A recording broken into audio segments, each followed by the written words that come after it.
नमस्कार साथियों, स्वागत है आपका ऑनलाइन स्टडी ग्रुप में। हिंदी विषय के लिए चलाई जा रही विशेष श्रृंखला के अंतर्गत आज की क्लास में विशेषण विषय से टॉपिक को कंप्लीट कराया जाएगा। यूपी ट्रिपल एससी आयोग के अलावा अन्य आयोगों में भी ये बहुत महत्वपूर्ण टॉपिक है विशेषण विषय से, और विशेष तौर पर जिनको समीक्षा अधिकारी, सहायक समीक्षा अधिकारी की परीक्षा देनी है, यानी आरओ यारो की परीक्षा देनी है, उनके लिए विशेषण विषय से बहुत महत्वपूर्ण टॉपिक है। यहाँ से 10 नंबर के प्रश्न सीधे पूछे जाते हैं, तो वो लोग भी इन प्रश्नों का अभ्यास अवश्य कर लेंगे। तो चलिए प्रारंभ करते हैं विशेषण विषय से। याद रखिएगा, अगर हम विशेषण का इंट्रो दें तो विशेषण वो शब्द होते हैं जो किसी संज्ञा या सर्वनाम की विशेषता को बताते हैं। क्लियर? एक प्रश्न यहां पर सीधे बनता है कि विशेषण के कितने प्रकार होते हैं, तो याद रखिएगा विशेषण के कुल 4 प्रकार होते हैं। अगर हम इन 4 प्रकारों के नाम को यहां पर उल्लेख कर दें तो गुणवाचक विशेषण, संख्यावाचक विशेषण, सार्वनामिक विशेषण और परिमाणवाचक विशेषण। क्लियर? हम लोग प्रश्नों के माध्यम से एक एक करके इन सभी प्रकारों को डिटेल में देखेंगे। तो चलिए प्रारंभ करते हैं। यहां पर पहला प्रश्न पूछा जा रहा है कि इनमें से कौन सा विकल्प संख्यावाचक विशेषण है। देखिए, नाम से स्पष्ट है कि संख्यावाचक विशेषण वो विशेषण पद होते हैं जो संज्ञा या सर्वनाम की संख्या को प्रदर्शित करते हैं, यानी संख्या से संबंधित विशेषता को बताते हैं। यहां पर पूछा जा रहा है कि कौन सा संख्यावाचक विशेषण है, तो यहां पर विकल्प बी देखिए, 2 दर्जन लिखा हुआ है, बिल्कुल स्पष्ट है। यहां पर संख्या दिख रही है, तो यहां पर क्या होगा, विकल्प बी सही हो जाएगा। 2 दर्जन क्या है, संख्यावाचक विशेषण है। क्लियर? अब देखिए, ये जो संख्यावाचक विशेषण है ये मूल रूप से 2 प्रकार की होती है। जहां पर निश्चित संख्या है वहां पर कहते हैं निश्चित संख्यावाचक विशेषण, और जहां पर संख्या निश्चित न दिखाई गई हो उसको कहते हैं अनिश्चित संख्यावाचक विशेषण। जैसे उदाहरण देखिए, लिखा है एक लड़का, यानी लड़कों की संख्या कितनी है, 1, ये बिल्कुल स्पष्ट है, इसलिए ये निश्चित संख्यावाचक विशेषण। 25 रुपए, यानी रुपए में संख्या बिल्कुल स्पष्ट है कि 25 रुपए है। 5 घोड़े, 20 दिन, ये सभी निश्चित संख्यावाचक विशेषण के उदाहरण हैं। जब कहा जाए सब लोग, तो यहां पर संख्या बिल्कुल स्पष्ट नहीं है कि कितने लोग हैं, सब लोग। अब सब लोग में कितने लोग हैं, 2 लोग, 3 लोग, तो ये अनिश्चित है ना, इसलिए ये सब लोग क्या हो गया, अनिश्चित संख्यावाचक विशेषण। जैसे कहा जाए कुछ लोग आए थे, अब कितने लोग आए थे, एग्जैक्ट पोजीशन नहीं क्लियर हो रही है, इसलिए क्या होगा, अनिश्चित संख्यावाचक विशेषण। जैसे दंगों में बहुत से लोग मारे गए, अब बहुत से लोग मारे गए, यानी ये अनिश्चित संख्यावाचक विशेषण। छोटी आयु में उसने यूपीएससी क्वालिफाई कर लिया, अब ये निश्चित नहीं है कि कितनी आयु, छोटी आयु का मतलब 22 वर्ष भी हो सकता है, 23 वर्ष भी हो सकता है। क्लियर? अगर पूछा जाए कि सभी सदस्य आ गए, तो सभी सदस्य यानी एग्जैक्ट संख्या नहीं, ये अनिश्चित संख्यावाचक विशेषण। बहुत सा, काफी, ठीक है, कई, कुछ, ये सभी क्या है, अनिश्चित संख्यावाचक विशेषण के उदाहरण। क्लियर? अगला देखिए, प्रश्न संख्या 2 पूछा जा रहा है कि 1 लीटर दूध दो, इस वाक्य में प्रयुक्त विशेषण भेद का क्या नाम है। यानी पूछा जा रहा है कि 1 लीटर दूध दो, इसमें कौन सा विशेषण होगा। तो यहां पर एक बात याद रखिएगा, आप ये कहेंगे कि यहां पर 1 तो लिखा है, यानी ये संख्या तो है, लेकिन एक बात याद रखिएगा कि जब संख्या के साथ वो संख्या किसी माप तौल को प्रदर्शित कर रही हो, यानी किसी माप को प्रदर्शित कर रही हो, यानी किसी वस्तु की मात्रा का बोध करा रही हो, तो वहां पर परिमाणवाचक विशेषण हो जाता है। क्लियर? आप करें 1 लीटर दूध, यानी दूध की यहां पर मात्रा को ये संख्या स्पष्ट कर रही है। क्लियर? तो ये कैसा विशेषण हो जाएगा, परिमाणवाचक विशेषण। ठीक है, तो जब भी संख्या है तो आप ये देख लेंगे कि क्या ये संख्या किसी की मात्रा या किसी के माप तौल को प्रदर्शित कर रही है, यदि हाँ तो वो क्या होगा, परिमाणवाचक विशेषण। क्लियर? तो यहां पर कौन सा विकल्प सही हो जाएगा, आपका बी विकल्प आपका सही हो जाएगा। क्लियर? जैसे अब देखिए, आपने कहा 1 लीटर दूध, यानी ये दूध की जो मात्रा है वो बिल्कुल निश्चित है कि 1 लीटर। तो परिमाणवाचक विशेषण भी 2 प्रकार के होते हैं, एक होता है निश्चित और एक होता है अनिश्चित परिमाणवाचक विशेषण। जब हम कहते हैं निश्चित परिमाणवाचक विशेषण, तो जैसे 2 किलो घी, तो यानी घी की जो मात्रा है वो निश्चित है कि 2 किलो है। जब हम कहते हैं 4 गज जमीन, तो ये मात्रा बिल्कुल स्पष्ट है कि 4 गज है। 2 मीटर कपड़ा, तो यानी यहां पर भी परिमाण बिल्कुल स्पष्ट हो रहा है, यानी मात्रा बिल्कुल स्पष्ट हो रही है कि 2 मीटर कपड़ा है। क्लियर? यानी उसकी जो माप है वो बिल्कुल स्पष्ट हो रही है कि 2 मीटर है। क्लियर? लेकिन अनिश्चित वाचक परिमाण में मात्रा स्पष्ट नहीं थी। जैसे आपने कहा सब धन, उसने सब धन दान में दे दिया, तो अब यहां पर आप देखना सब धन, अब कितना धन है, 2000 है, 4000, कितना है, सब धन दान में दे दिया, यानी अनिश्चित परिमाणवाचक। यानी यहां पर भी माप की गई है लेकिन वो अनिश्चित है, तो इसलिए अनिश्चित परिमाणवाचक। आपने कहा बहुत दूध, वह बहुत दूध पीता है, अब बहुत दूध में 2 लीटर बहुत है कि 1 लीटर बहुत है कि 4 लीटर कि 100 लीटर, यानी यहां पर निश्चित परिमाण नहीं है, यानी जो दूध की क्वांटिटी मापी गई है वो अनिश्चित है, इसलिए यहां पर अनिश्चित परिमाणवाचक विशेषण होगा। क्लियर? अब आप बिल्कुल स्पष्ट हो गया होगा आपको। अगला देखिए, प्रश्न संख्या 3 पूछा जा रहा है कि क्रिया के अलावा संज्ञा के लिंग के अनुसार किन शब्दों के रूप परिवर्तित होते हैं। तो याद रखिएगा, विशेषण वो शब्द है जिसके द्वारा संज्ञा के लिंग के अनुसार विशेषण के रूप परिवर्तित होते हैं। यानी यहां पर प्रश्न संख्या 3 का ए विकल्प सही हो जाएगा कि क्रिया के अलावा संज्ञा के लिंग के अनुसार विशेषण के रूप परिवर्तित होते हैं। प्रश्न संख्या 3 का एक आंसर होगा।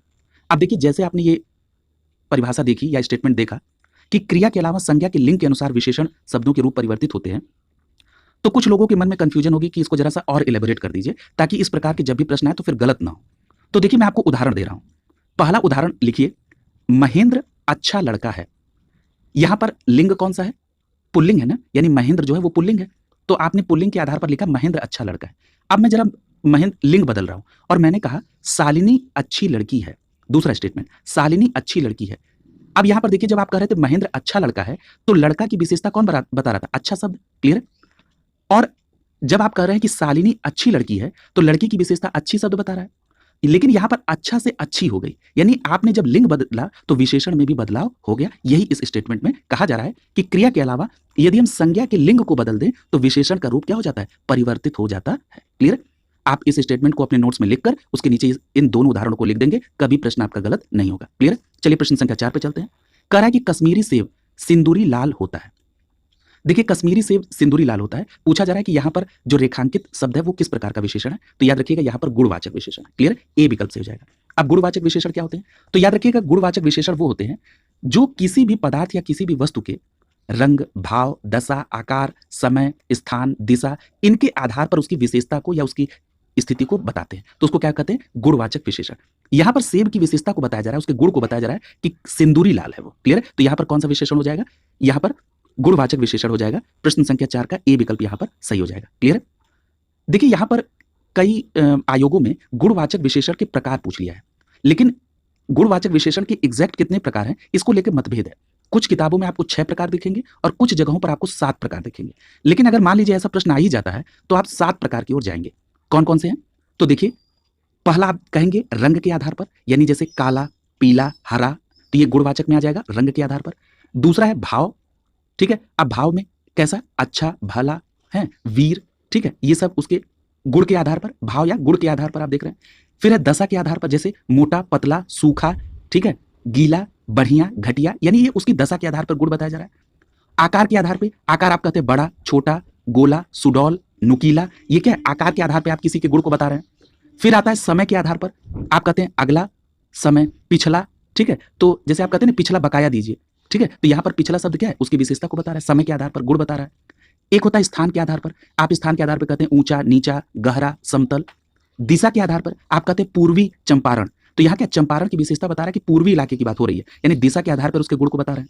और एक बात और याद रखिएगा, जब आप गुण की बात कर रहे हैं तो इसका मतलब ये नहीं कि आप पॉजिटिव गुण की बात कर रहे हैं, वहां पे आप निगेटिव भी कह सकते हैं। क्लियर। अगर आप ये कहते हैं कि बुरा बालक या बुरा आदमी है तो ये भी गुणवाचक विशेषण में आएगा, बुरा शब्द भी। क्लियर। तो ये याद रखिएगा कि गुणवाचक विशेषण के मुख्य रूप से 7 भेद होते हैं और ये मैंने 7 भेद आपको स्पष्ट कर दिए। क्लियर।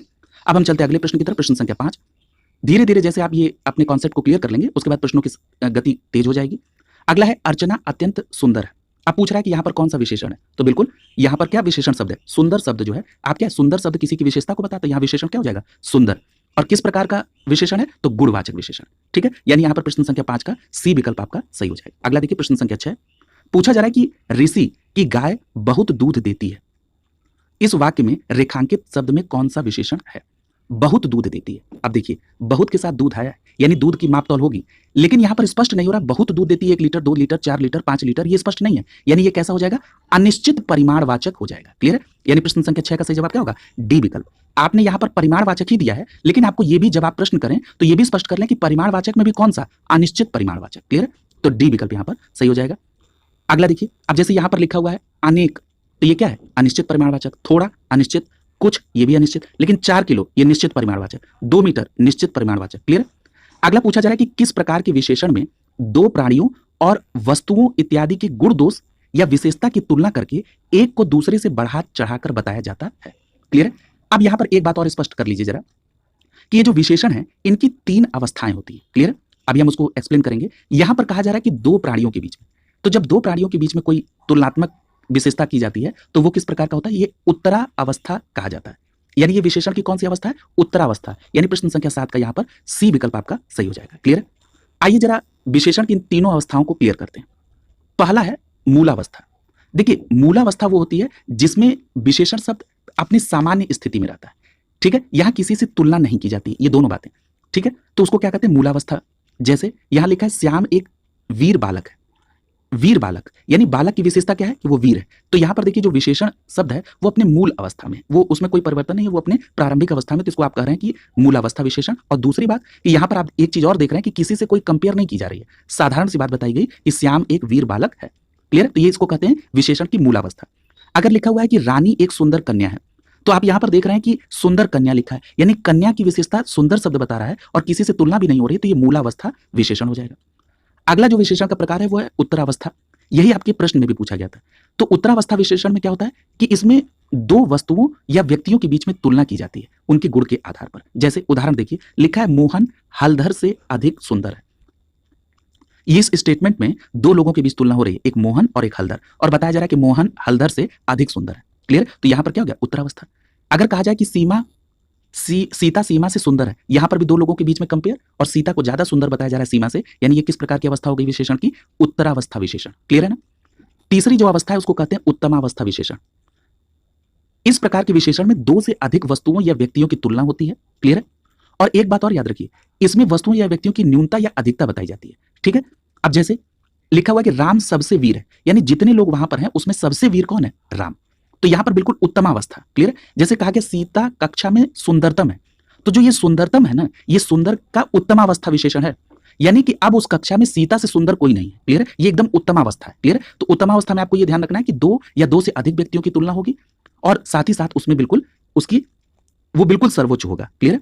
अगला देखिए, प्रश्न संख्या 8 पूछा जा रहा है कि उस विकल्प का चयन करिए जो विशेषण शब्द का भेद है। लिखा हुआ है कि उस घर में मेरा दोस्त रहता है। यहां पर स्टेटमेंट है कि उस घर में मेरा दोस्त रहता है, तो यहां पर किस प्रकार का विशेषण है? तो देखिए, विशेषण के एक प्रकार में मैंने आपको बताया था सार्वनामिक विशेषण।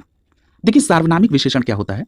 सार्वनामिक विशेषण उसे कहते हैं जब कोई सर्वनाम किसी की विशेषता को बताने लगे, तब आप कहते हैं कि सार्वनामिक विशेषण। क्लियर है? जैसे यहां पर लिखा है कि उस, तो आप जानते हैं कि उस, वह, यह, ये सब क्या है? सर्वनाम है और घर के साथ प्रयुक्त हुआ है, यानी उस घर में मेरा दोस्त रहता है। यहां कई घर हैं, लेकिन उस शब्द के आ जाने से ये बिल्कुल आइडेंटिफाई हो गया, पर्टिकुलर घर की बात हो रही है कि उस घर में मेरा दोस्त रहता है, यानी यहां पर उस सर्वनाम ने घर की विशेषता को बता दिया, घर को आइडेंटिफाई कर दिया कि इसी घर में मेरा दोस्त रहता है। इसका मतलब यहां पर उस शब्द क्या हो जाएगा? ये सार्वनामिक विशेषण हो जाएगा। क्लियर? तो यहां पर ए विकल्प आपका सही हो जाएगा। उस क्या है? सार्वनामिक विशेषण है। और ये क्या कर रहा है? संकेत कर रहा है। तो देखिए, ये जो सार्वनामिक विशेषण होता है इसके भी कई प्रकार होते हैं। क्लियर? इसके 2-3 प्रकार होते हैं, जरा मैं उसको भी यहां पर स्पष्ट कर देना चाहता हूं ताकि कभी भी प्रश्न आए तो आपसे गलत ना हो। क्लियर? अब आप सार्वनामिक विशेषण तो समझ गए। जब आप कहते हैं कि यह बालक, वह घर, वह नौकर उस घर में, तो ये क्या एक संकेत कर रहे हैं आप ना, तो ये सार्वनामिक विशेषण कैसा हो जाएगा? संकेतवाचक। क्लियर है? जब आप किसी सर्वनाम से कहते हैं कि कोई लड़का फूल देकर चला गया, मान लीजिए स्टेटमेंट है कोई लड़का। क्लियर? क्या है? कोई लड़का। क्लियर? तो जब आप कह रहे हैं कि कोई लड़का, तो यानी लड़के को आइडेंटिफाई कर रहा है कोई सर्वनाम, लेकिन ये अनिश्चित है, तो ये क्या हो जाता है? अनिश्चित वाचक सार्वनामिक विशेषण। क्लियर? अगर आप कहते हैं कि कौन लड़का फूल देकर चला गया, यानी लड़के को ही आइडेंटिफाई कर रहा है, उसकी विशेषता को बता रहा है कौन शब्द, लेकिन कौन क्या है? एक प्रश्नवाचक शब्द है, इसलिए कौन लड़का अगर होगा तो ये किस प्रकार का सार्वनामिक विशेषण हो जाएगा? प्रश्नवाचक सार्वनामिक विशेषण। क्लियर? अगर ये कह दिया जाए कि तुम्हारा कोट मिल गया है, तो यहां जो तुम्हारा सर्वनाम है ये कोट कर तुम्हारा, यानी एक संबंध बता रहा है कि वो कोट तुम्हारा है, तो यहां पर तुम्हारा शब्द क्या हो गया? संबंध बोधक सार्वनामिक विशेषण हो गया। क्लियर? तो यानी सार्वनामिक विशेषण जब कोई सर्वनाम किसी की विशेषता बताने लगे, इसके भी प्रकार हैं संकेतवाचक, अनिश्चयवाचक सार्वनामिक विशेषण, प्रश्नवाचक सार्वनामिक विशेषण और संबंध बोधक सार्वनामिक विशेषण। क्लियर? आपने यहां पर सार्वनामिक विशेषण को बिल्कुल कंप्लीट कर लिया। अब आयोग को प्रश्न बना दे दीजिए, आप उसका आंसर करने में सक्षम है। अगला प्रश्न संख्या 9 पूछ रहा है कि कोई शब्द कौन सा विशेषण बोध करा रहा है। अब देखिए आगे, अभी चर्चा हुई है, पूछा जा रहा है कि कोई शब्द जो है किस प्रकार का बोध करा रहा है। तो जब आप कहते हैं कोई शब्द, ठीक है, तो अभी हमने आपको बताया ना कि कहा गया कोई लड़का फूल देकर चला गया, ठीक है, तो कोई लड़का, कोई शब्द आ गया लड़के के साथ, यहां पर क्या हो जाएगा? सार्वनामिक विशेषण। और किस प्रकार का सार्वनामिक विशेषण है? अनिश्चयवाचक सार्वनामिक विशेषण। क्लियर? तो याद रखिएगा यहां पर कोई शब्द जो है ये अनिश्चयवाचक सार्वनामिक विशेषण आ जाएगा। क्लियर? अगला देखिए, यहां बी विकल्प सही हो जाएगा। प्रश्न संख्या 10 में पूछा जा रहा है कि निम्नलिखित में से संख्यावाचक विशेषण कौन सा है। तो यहां पर आपको सीधा दिख रहा है, विकल्प ए सही हो जाएगा। कुछ लोग, जैसे अभी हमने आपको बताया था कि जो संख्यावाचक विशेषण होता है ये दो प्रकार का, एक होता है निश्चित, एक होता है अनिश्चित। जब आप कहते हैं कुछ लोग आए थे, तो यहां पर लोगों की संख्या स्पष्ट नहीं हो रही कि कितने लोग आए थे, तो ये कैसा विशेषण हो जाएगा? अनिश्चित संख्यावाचक विशेषण। क्लियर? ए विकल्प यहां पर सही हो जाएगा। जब भी आप इस तरह से करें तो उसका डिटेल कर लें। अगला देखिए प्रश्न संख्या 11 पूछा जा रहा है कि गिलास में थोड़ा दूध है। अब देखिए आप इसको जल्दी कर ले जाएंगे। गिलास में थोड़ा दूध है, आपने देखा कि थोड़ा तो लिखा है, लेकिन आप उसके साथ देखिए दूध लिखा है, यानी यहां पर दूध की मात्रा को रिप्रेजेंट किया जा रहा है थोड़ा शब्द से, इसलिए कैसा सर्वनाम हो जाएगा? परिमाणवाचक हो जाएगा। और किस प्रकार का परिमाणवाचक? तो अनिश्चित परिमाणवाचक। क्लियर है? क्योंकि ये दूध की मात्रा को रिप्रेजेंट कर रहा है, तो ये प्रश्न संख्या 11 का ए विकल्प सही हो जाएगा। ये परिमाणवाचक है, और परिमाणवाचक में कौन सा? अनिश्चय परिमाणवाचक। प्रश्न संख्या 11 का ए विकल्प आपका सही हो जाएगा। क्लियर है? अगला देखिए, पूछा जा रहा है कि पर्वतीय कौन सा विशेषण शब्द है? तो देखिए जब आप पर्वती कहते हैं तो यहां पर पर्वती जो है ये किसी के गुण को बता रहा है। क्लियर है? अब देखिए पर्वती शब्द कैसे किसी के गुण को बता रहा है, यहां पर ए विकल्प से हो जाएगा। जब आप इसका प्रयोग कर लें तो आपको स्पष्ट हो जाएगा। जैसे आपने कहा पर्वतीय आकृति, ठीक है, जैसे मान लीजिए आप अपने फ्रेंड्स के साथ या अपने रिलेटिव्स के साथ या फैमिली के साथ घूमने गए और आपने कोई आकृति देखी, तो आपने अपने मित्र से कहा या अपने रिलेटिव से कहा कि ये पर्वतीय आकृति लग रही है। ठीक है, यानी आकृति की विशेषता को बता रहा है पर्वती शब्द, तो पर्वती कैसा हो गया? विशेषण। और किस प्रकार की विशेषता? तो उसके गुण को बता रहा है, तो ये गुणवाचक विशेषण हो जाएगा। जब कभी भी विशेषण को आइडेंटिफाई करना हो तो उसका आप वाक्य में प्रयोग कर दीजिए, वो बिल्कुल स्पष्ट हो जाएगा। प्रश्न संख्या 12 का ए विकल्प सही हो जाएगा। अगर वहीं पर्वत लिखा होता तब वो क्या हो जाता? संज्ञा। लेकिन यहां पर पर्वती लिखा यानी वो किसी की विशेषता बता रहा है, तो वो क्या हो जाएगा? आपका गुणवाचक विशेषण में। क्लियर? इसी तरह विद्वान, दुष्ट, सुंदर, हरा, मोटा, ये सभी क्या है? गुणवाचक विशेषण। मैंने प्रकार को बताकर बिल्कुल इसको स्पष्ट पूर्व में ही कर दिया है। अगला प्रश्न संख्या 13 पूछ रहा है कि निम्न में से कौन सा शब्द विशेषण है? तो देखिए जब भी विशेषण को आइडेंटिफाई करना हो तो उस शब्द का प्रयोग कर लीजिए। जैसे आगरा, तो ये तो एक संज्ञा है, नाम है। बी विकल्प में लिखा चमकीला। आप कहते हैं, जैसे मान लीजिए आप रात में बैठे हैं, छत पर हैं और आसमान की तरफ निहार रहे हैं, तो उसमें कोई तारा चमक रहा है, तो आप कहते हैं चमकीला तारा है। क्लियर? यानी उस तारे की विशेषता क्या है? वो चमकीला है। क्लियर? तो यहां पर, या आप कहते हैं शुक्र सबसे चमकीला तारा है, तो यानी उस शुक्र की विशेषता को बताया जा रहा है वो सबसे चमकीला है। क्लियर? तो यहां पर चमकीला शब्द क्या है? विशेषण है। क्लियर? तो यहां पर प्रश्न संख्या 13 का आपका बी विकल्प सही हो जाएगा। विशेषण कौन है? चमकीला। क्लियर?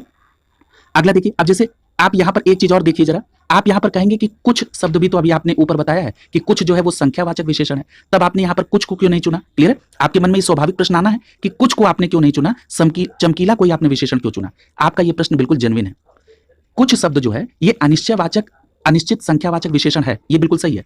लेकिन देखिए आपको जब दो शब्दों में एक का चुनाव करना हो तो कुछ शब्द जो है वो अव्यय की तरह भी प्रयोग किया जाता है। क्लियर है? लेकिन जो चमकीला शब्द है ये हमेशा विशेषण की तरह प्रयोग किया जाएगा, इसलिए आप चमकीला के साथ जाएंगे और बी विकल्प आपका सही हो जाएगा। क्लियर है? अगला देखिए प्रश्न संख्या 14 पूछा जा रहा है कि जो शब्द संज्ञा की विशेषता बताते हैं उन्हें क्या कहते हैं? तो सीधी बात है, जो संज्ञा की विशेषता बताएगा उसको विशेषण। बी विकल्प यहां पर सही हो जाएगा। अगला देखिए प्रश्न संख्या 15 पूछा जा रहा है कि निम्नलिखित शब्दों में से विशेषण को पहचानिए। जैसे आपको विशेषण को पहचानना उसका प्रयोग कर लीजिए। पहला लिखा मजहब, तो मजहब तो विशेषण होगा नहीं क्योंकि किसी की विशेषता बताएगा नहीं। बी विकल्प में देखिए नैतिक शब्द लिखा है।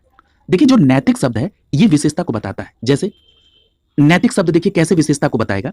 आप जब कहते हैं नैतिक का प्रयोग करिए, आप कहते हैं परीक्षा की तैयारी जब आप कर रहे हैं तो आप कहते हैं नैतिक दबाव है। हम किसी का दबाव लेते नहीं है, लेकिन मेरे ऊपर नैतिक दबाव है। ठीक है, यानी वो दबाव की विशेषता क्या है कि वो नैतिक दबाव है। ठीक है, तो यहां पर नैतिक क्या हो जाएगा? विशेषण हो जाएगा। क्लियर है? जैसे कोई दायित्व की बात होती है तो आपने ये अधिकतर सुना होगा कि आपका नैतिक दायित्व आपको करना पड़ेगा। ठीक है, यानी दायित्व की विशेषता कि वो कैसा नैतिक दायित्व है, तो नैतिक क्या हो गया? विशेषण शब्द हो गया। बी विकल्प यहां सही हो जाएगा। अगला प्रश्न संख्या 16 पूछा जा रहा है कि यह घोड़ा अच्छा है। इस वाक्य में यह क्या है? तो देखिए आपने कहा यह घोड़े कई खड़े हैं, लेकिन उसमें आपने कहा यह घोड़ा अच्छा है, तो यानी ये जो यह सर्वनाम है, यह क्या है? सर्वनाम है, और ये किसी घोड़े को आइडेंटिफाई कर रहा है, यानी उसको उसकी विशेषता को बता रहा है, तो यहां पर ये किस तरह हो जाएगा? सार्वनामिक विशेषण। यानी जब कोई सर्वनाम किसी की विशेषता बताने लगे तो यहां पर आपका बी विकल्प सही हो जाएगा। यह घोड़ा अच्छा है में यह शब्द जो है ये सार्वनामिक विशेषण है। और किस प्रकार का सार्वनामिक है? तो संकेतवाचक या निश्चयवाचक सार्वनामिक विशेषण है। क्लियर? यानी यहां पर बी विकल्प आपका सही हो जाएगा। यह, वह, कोई, कैसा। ठीक है, अगला देखिए, हाँ यहां पर एक प्रविशेषण भी दिया हुआ है, जरा इसको भी देख लीजिए। विशेषण की विशेषता बताने वाले शब्दों को प्रविशेषण कहते हैं, यानी ऐसा कोई शब्द जो विशेषण की ही विशेषता बताने लगे। जैसे इस सेंटेंस में देखिए लिखा राम बहुत अच्छा है, तो यहां पर अच्छा जो शब्द है वो राम की विशेषता को बता रहा है, यानी अच्छा क्या हो गया? विशेषण हो गया। लेकिन अब अच्छा में भी बहुत अच्छा, यानी विशेषण की भी विशेषता बता रहा है कि बहुत अच्छा, तो यहां पर बहुत शब्द क्या हो गया? प्रविशेषण हो गया। क्लियर? तो इस बात को भी ध्यान रखिएगा, यहां से भी सीधे प्रश्न पूछे जाते हैं। प्रश्न संख्या 17 में पूछा जा रहा है कि निम्न में विशेषण शब्द है, प्रयोग कर लीजिए। अब यहां पर आप कह रहे हैं कि लड़कपन, तो ये विशेषण नहीं है। बी विकल्प में देखिए उचित शब्द लिखा है, तो ये उचित जब आता है तो आप कहते हैं ना, जैसे परीक्षा का समय नजदीक आ गया है, उचित निर्णय लेने की आवश्यकता है, तो किस प्रकार का निर्णय? उचित निर्णय। इसी प्रकार से अनुचित भी एक विशेषण हो जाएगा। आप कहते हैं अनुचित गतिविधि करते हुए पकड़ा गया। क्लियर है? तो याद रखिएगा ये उचित हुआ, अनुचित हुआ, ये सब क्या हो गया? विशेषण शब्द है। क्लियर है? तो प्रयोग किया, आपने आइडेंटिफाई कर लिया, बी विकल्प यहां पे सही हो जाएगा। अगला देखिए, पूछा जा रहा है कि स्त्री का विशेषण शब्द है। तो देखिए स्त्री के विशेषण शब्द की बात करें तो स्त्री का विशेषण होता है स्त्रैण। क्या होता है? स्त्रैण। इसको आप याद रखेंगे। यहां प्रश्न संख्या 18 का सही जवाब क्या हो जाएगा? विकल्प डी सही हो जाएगा। स्त्री का जो विशेषण होगा वो क्या होगा? स्त्रैण होगा। याद रखिएगा, आधा स त्र में ए की मात्रा और अ। अगला प्रश्न संख्या 19 पूछा जा रहा है कि विशेषण बताइए। इसमें विशेषण तो देखिए यह गलती क्षम्य है, यानी गलती कैसी है, क्षमा योग्य है। ठीक है, तो क्षम्य क्या है, उसकी विशेषता बता रहा है। तो पहला ही विकल्प सही हो जाएगा। ये जो क्षम्य शब्द है ये क्या है, विशेषण है। क्लियर, तो यहां पर क्या हो जाएगा, प्रश्न संख्या 19 का ए विकल्प आपका सही हो जाएगा। ये जो क्षम्य है ये क्या है, विशेषण शब्द है। क्लियर। अगला देखिए पूछा जा रहा है कि यहां पर यह मकान मेरा भाई का है। क्लियर। अब देखिए यह मकान, क्लियर, आपने कहा यह मकान मेरा भाई का है, तो यहां पर देखिए मैंने अभी आपको बताया था ना सर्वनाम के भेद, संकेतवाचक या निश्चयवाचक, अनिश्चयवाचक और प्रश्नवाचक। तो देखिए यहां पर विकल्प में संकेतवाचक सार्वनामिक विशेषण लिखा हुआ है। क्लियर, तो यानी आपको सार्वनामिक विशेषण के प्रकार को ध्यान में रखना होगा, क्योंकि आयोग की निगाह इधर भी है। क्लियर, क्योंकि यहां पर विकल्प में संकेतवाचक लिख दिया है। तो याद रखिएगा, जब आप कहते हैं यह मकान, वह लड़का, तो बिल्कुल आप संकेत करते हुए बता रहे हैं उसकी विशेषता को और उसकी आइडेंटिफाई को क्लियर कर रहे हैं। तो यह क्या हो गया, संकेतवाचक सार्वनामिक विशेषण। यहां पर बी विकल्प आपका आंसर हो जाएगा। क्लियर है। अगला है प्रश्न संख्या 21 पूछा जा रहा है कि अर्चना अत्यंत सुंदर है, इसमें जो रेखांकित पद है उसमें कौन सा विशेषण है। अत्यंत सुंदर है, अब देखिए जरा इस डेफिनेशन को अभी आप पढ़ के आ रहे हैं। देखिए जो सुंदर शब्द है ये विशेषता बताता है, यानी ये क्या हो जाएगा, विशेषण हो जाएगा। ठीक है, सुंदर बालक, सुंदर लड़की, तो यहां पर अर्चना सुंदर है, तो सुंदर शब्द अर्चना की विशेषता को बता रहा है, इसलिए सुंदर क्या हो गया, विशेषण।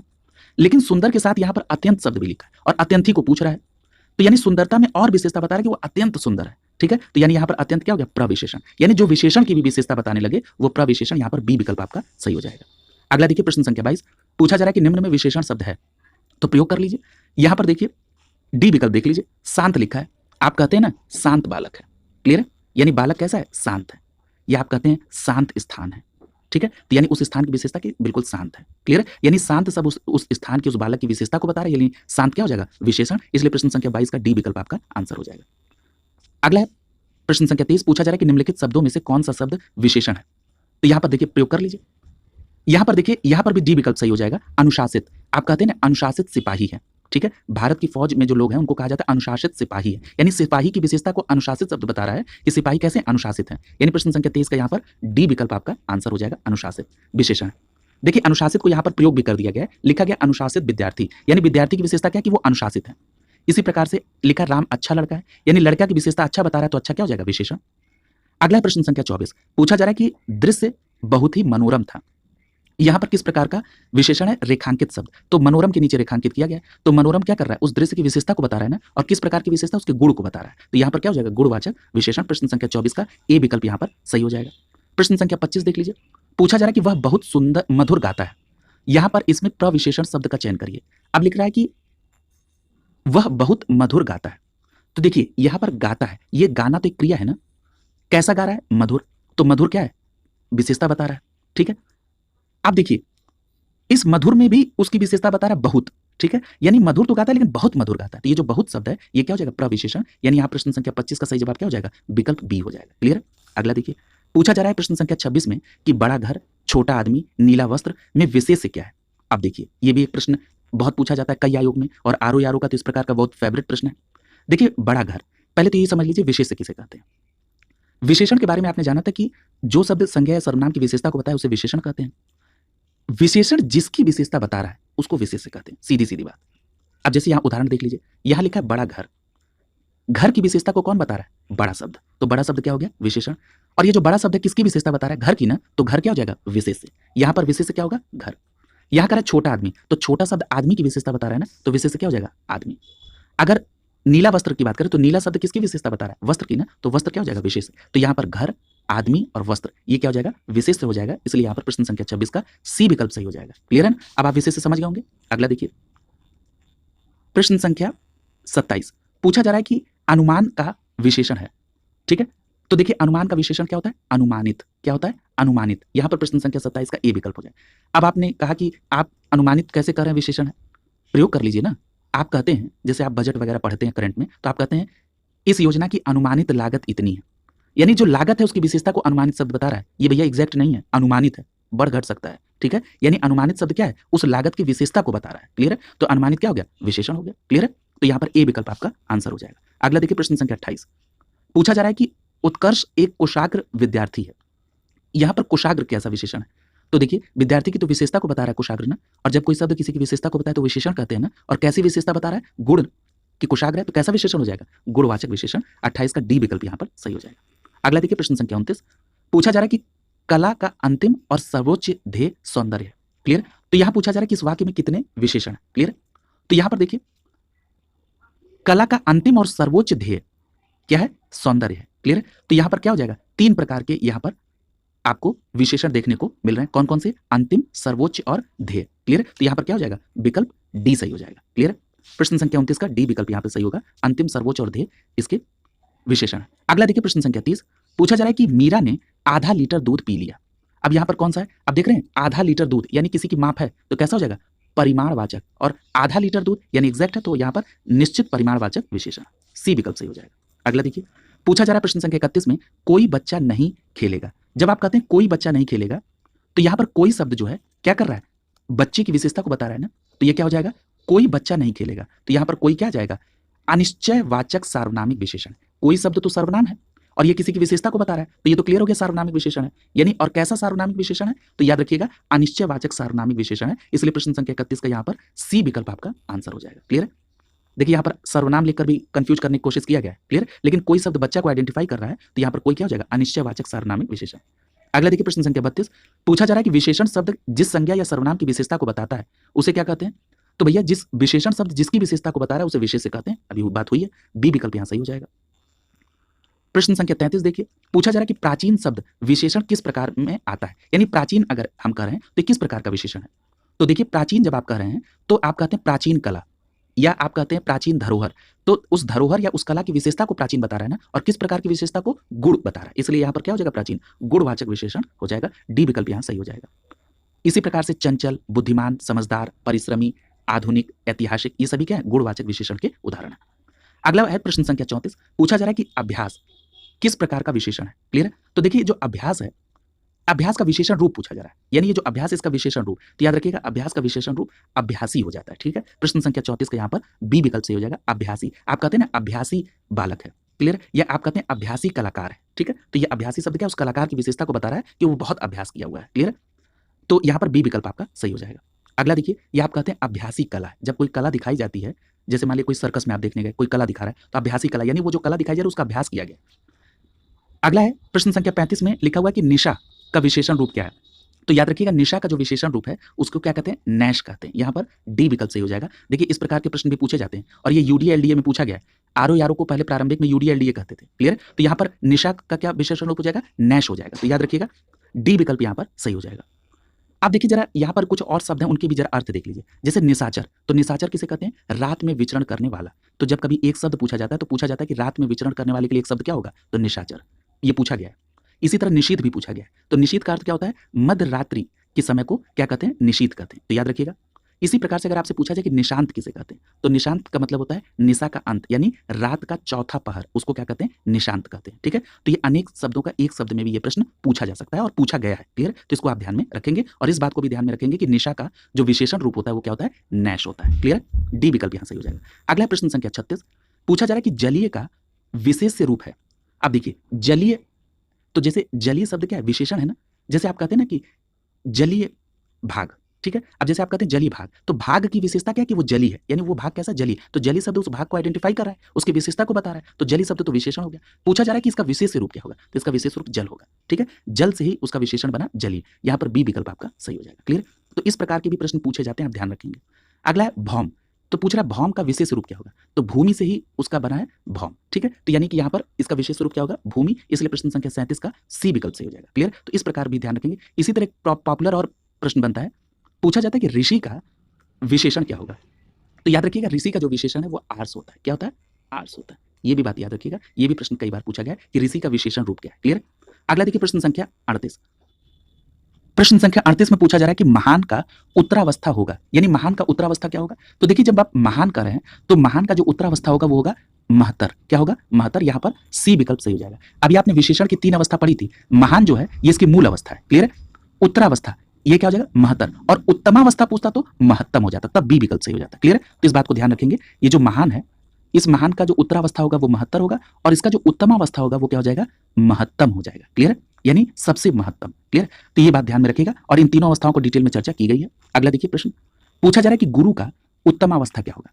तो उत्तमावस्था, तो गुरु तो मूल अवस्था हो गई, उत्तमावस्था क्या होगी, तो उत्तमावस्था गुरुत्तम होगा। क्लियर है, यानी यहाँ पर ए विकल्प सही हो जाएगा। क्लियर है, गुरु का उत्तमावस्था क्या होगा, गुरुत्तम हो जाएगा। क्लियर है, तो यहाँ पर ए विकल्प आपका सही हो जाएगा। क्लियर, तो ये बात भी आप ध्यान में रखेंगे। अगर यहीं पर गुरु की उत्तरावस्था पूछता तब आप क्या बोलते, तो गुरु की उत्तरावस्था हो जाता गुरुतर। क्या हो जाता, गुरुतर, तब बी विकल्प सही हो जाता। तो याद रखिएगा, गुरु मूल अवस्था है, गुरु की उत्तरावस्था गुरुतर, और गुरु का उत्तमावस्था क्या हो जाएगा, गुरुतम। क्लियर है, तो इस बात को भी ध्यान में रखेंगे। एक बार आपने अगर इसको ध्यान से समझ लिया तो आप इसको आसानी से कर ले जाएंगे। अगला देखिए, प्रश्न संख्या 40 पूछा जा रहा है कि यह दृश्य बहुत सुंदर है। क्लियर, तो यहां पर क्या है, यह दृश्य बहुत सुंदर है। पूछा जा रहा है कि बहुत सुंदर किस प्रकार का विशेषण है। तो मैंने अभी आपसे बताया था कि सुंदर शब्द क्या था, विशेषण, और उस विशेषण की भी विशेषता बहुत शब्द बता रहा है, इसलिए यहां पर क्या हो जाएगा, प्रविशेषण हो जाएगा। प्रश्न संख्या 40 का यहां पर डी विकल्प से हो जाएगा, क्योंकि बहुत शब्द जो है ये विशेषण की भी विशेषता को बता रहा है, और उसके लिए एक शब्द होता है प्रविशेषण। अगला प्रश्न संख्या 41 पूछा जा रहा है काफी में कौन सा विशेषण है। तो देखिए, जो काफी शब्द है, काफी का मतलब ये होता है कि अनिश्चित है। जैसे आपने कहा, अगर आपसे कोई पूछा गया कि चीनी कैसी है, तो आपने कहा काफी चीनी है। ठीक है, तो या अगर मान लीजिए कि कोई डिश बनाई जा रही है, ऐसे उदाहरण ले लीजिए, और व्यवहारिक उदाहरण लिया करिए। अगर मान लीजिए कोई डिश बनाई जा रही है और आपके पार्टनर ने आपसे पूछा, मान लीजिए आपका मन किया हलवा खाने का, तो हलवा खाने का मन किया, तो आपसे आपके पार्टनर ने पूछा कि सूजी को देख लो भाई, तो आपने कहा काफी सूजी है, यानी उसकी मात्रा को आप बता रहे हैं, लेकिन आपने निश्चित मात्रा नहीं बताई, आपने अनिश्चित बताई। ठीक है, तो ये कैसा परिमाण हो जाएगा, अनिश्चित परिमाणवाचक विशेषण, यानी यहाँ पर बी विकल्प सही हो जाएगा। क्लियर है ना, अब गलत नहीं होना चाहिए, बी विकल्प यहाँ सही होगा। अगला देखिए, या देखिए यहाँ पर एक चाय का उदाहरण है कि मेरी चाय में कम चीनी डालना। क्लियर, तो यहाँ पर भी अनिश्चित है। अगला देखिए, पूछा जा रहा है कि दो व्यक्तियों तथा वस्तुओं के बीच तुलना की जाए तो क्रिया की किस रूप को दिखाता है। तो देखिए, अभी इसकी चर्चा हुई है कि दो वस्तुओं या प्राणियों के बीच में अगर तुलना की जा रही है तो वो उत्तरावस्था होगी, और दो से अधिक के बारे में होगा तो उत्तमावस्था। क्लियर है, तो यहाँ पर दो का पूछा जा रहा है, आप सी विकल्प को सही करेंगे। ये कैसी है, उत्तरावस्था, सी विकल्प सही हो जाएगा। क्लियर, सबके बारे में चर्चा हो चुकी है। अगला देखिए, प्रश्न संख्या 43 पूछा जा रहा है कि जैसा काम वैसा दाम, इसमें किस प्रकार क्या है। तो देखिए, जैसा शब्द जो है ये विशेषण होता है, जैसा काम, यानी काम की विशेषता बता, जैसा काम। ठीक है, तो जैसा शब्द क्या है, ये विशेषण हो जाएगा। क्लियर, तो यहां पर आपका सही जवाब क्या हो जाएगा, ए विकल्प से हो जाएगा। जैसा शब्द क्या है, ये विशेषण शब्द है। क्लियर, तो इस प्रकार यहां पर जितने प्रश्न थे वो कंप्लीट हो गए, लेकिन एक बात यहां पर आप ध्यान रखिएगा, एक प्रश्न आपको यहां पर और क्लियर करना होगा, वो है संख्यावाचक विशेषण के संदर्भ में। क्लियर, उसकी चर्चा यहां पर करनी जरूरी है, क्योंकि हो सकता है कि वहीं से प्रश्न बन जाए। क्लियर, उसका जिक्र अभी नहीं हुआ है, तो उसका जरा जिक्र कर लीजिए। जैसे संख्यावाचक विशेषण में आपने देखा था कि निश्चित संख्यावाचक और अनिश्चित। निश्चित में आपने देखा था कि जैसे निश्चित में आपने लिखा था 4 व्यक्ति। ठीक है, तो भाई 4 व्यक्ति, तो यानी ये निश्चित संख्यावाचक है। ठीक है, अगर आपने अनिश्चित देखा तो आपने देखा कि बहुत लोग। ठीक है, तो ये अनिश्चित था। देखिए, जो संख्यावाचक विशेषण है इसमें इसके अलावा भी भेद होते हैं। जैसे एक होता है क्रमवाचक, क्रमवाचक संख्यावाचक विशेषण होता है, इसमें एक क्रम बताया जाता है, जैसे पहला, दूसरा, तीसरा। अगर इस तरह लिखा है, जैसे मान लीजिए लिखा हुआ है पहला बालक, सपोज दैट क्या लिखा हुआ है, पहला बालक। ठीक है, यानी जो बालक है उसमें बात हो रही है पहले बालक की, यानी क्रम बताया जा रहा है ना। दूसरा व्यक्ति, यानी कई व्यक्ति, उसमें पर्टिकुलर दूसरे व्यक्ति की बात हो रही है, तो यहाँ पर पहला हो गया या दूसरा हो गया या तीसरा हो गया, ये किस प्रकार का विशेषण है, क्रमवाचक विशेषण है। क्लियर, यहाँ एक क्रम प्रदर्शित हो रहा है ना, तो ये क्रमवाचक विशेषण, इसको ध्यान में रखिएगा। इसी प्रकार से एक विशेषण और होता है आवृत्तिवाचक, यानी जहां पर दोहराव हो रहा हो। आवृत्ति का मतलब इंग्लिश में कहते हैं रिपीटिशन। ठीक है, जैसे एकहरा, दोहरा, आप कहते हैं ना दोहरी आवृत्ति। ठीक है, तो वहां पर दोहरा, तेहरा, चौहरा, ये क्या है, आवृत्तिवाचक है। क्लियर, इसी तरह कहा जाता है दोनों बालक, जैसे लिखा हुआ है दोनों बालक, तो अब यहां पर बालक की विशेषता को ये दोनों शब्द बता रहा है, तो यहां दोनों शब्द क्या है, समूह को बता रहा है। दोनों बालक, तीनों बहनें, चारों दोस्त, पांचों साथी। ठीक है, तो ये दोनों, तीनों, चारों, पांचों एक समुदाय को बता रहा है ना, समूह को बता रहा है ना, तो ये क्या हो जाएगा, समुदायवाचक विशेषण। इसी तरह से अगर कहीं पर दर्जन लिखा हुआ है या 25 लिखा है, 25, 32, लोग कहते हैं ना 25, 32 तोड़ देंगे, तो वहां पर समुच्चय है, जैसे दर्जन, तो दर्जन भी क्या है, समुच्चय, तो ये समुच्चय बोधक विशेषण हो जाएगा। अगर आप कहते हैं हर एक, आप कहते हैं हर एक व्यक्ति को पढ़ाई करनी चाहिए, तो यहां पर क्या प्रत्येक बोधक है। जब आप कहते हैं प्रत्येक शब्द, जैसे आप कहते हैं कि प्रत्येक व्यक्ति को, तो यहां पर प्रत्येक बोधक, सब लोग आ जाओ, तो यहां पर क्या सब आ रहा है, तो ये प्रत्येक बोधक विशेषण हो जाएगा। क्लियर, तो इस प्रकार आपने संख्यावाचक विशेषण के इन प्रकारों को भी देख लिया, और यहां पर आपका जो विशेषण है वो यहां पर कंप्लीट हो गया। अगली क्लास में नए टॉपिक के साथ मुलाकात होगी। शुभकामनाओं के साथ आप सभी का बहुत बहुत धन्यवाद।